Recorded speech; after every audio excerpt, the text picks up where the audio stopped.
Hello everyone, কিছুদিন আগে আমার যে একটি স্নেক প্ল্যান্টের পাতা থেকে বেবি বের হয়েছে সেটারই ভিডিও আপলোড করেছিলাম। সো আজকে এটার আপডেট নিয়ে চলে আসলাম।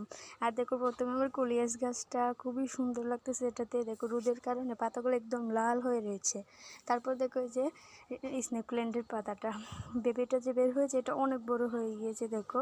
আর পাতাটার তো অবস্থা নাজেহালি, সেটা আগেই দেখিয়েছিলাম তোমাদের। আর জানো তো, গুড়ির একদম মাটিগুলো শুকিয়ে গিয়েছে। আসলে আমার আগে কখনো গাছের গুঁড়িতে একদম পানি শুকিয়ে যায়নি, আমার প্রতিদিন পানি দেওয়া লাগে না।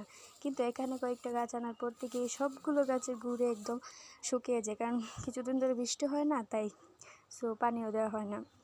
আর তারপর দেখো এখানে যে একটা লজ্জাবতী গাছ, যেটা আমি যতবার এখানে আসি ততবার হাত দিয়ে চিমাই, আমার খুব ভালো লাগে এটা চিমাইতে। তারপর দেখো আমার বাবার হলুদ গাছগুলো উপরে গুঁড়িতে মাটি না থাকার কারণে একদম উপর দিয়েই বের হয়ে গিয়েছে হলুদগুলো। আমি একটু নখ দিয়ে দেখলাম আর কি ভেতরে কেমন।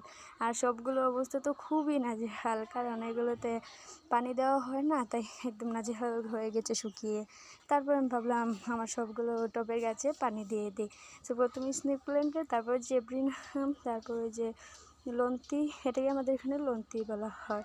সো তারপর দুর্বার, তারা, কোলিয়াস, রক্তপাতা, ডেঙ্গা ফুল সব গাছেতেই দিয়ে দিলাম।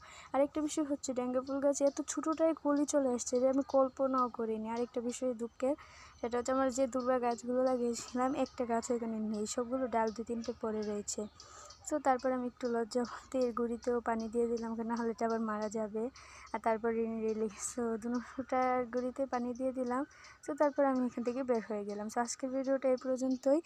সবাই ভালো থাকবে, সুস্থ থাকবে, আল্লাহ হাফেজ।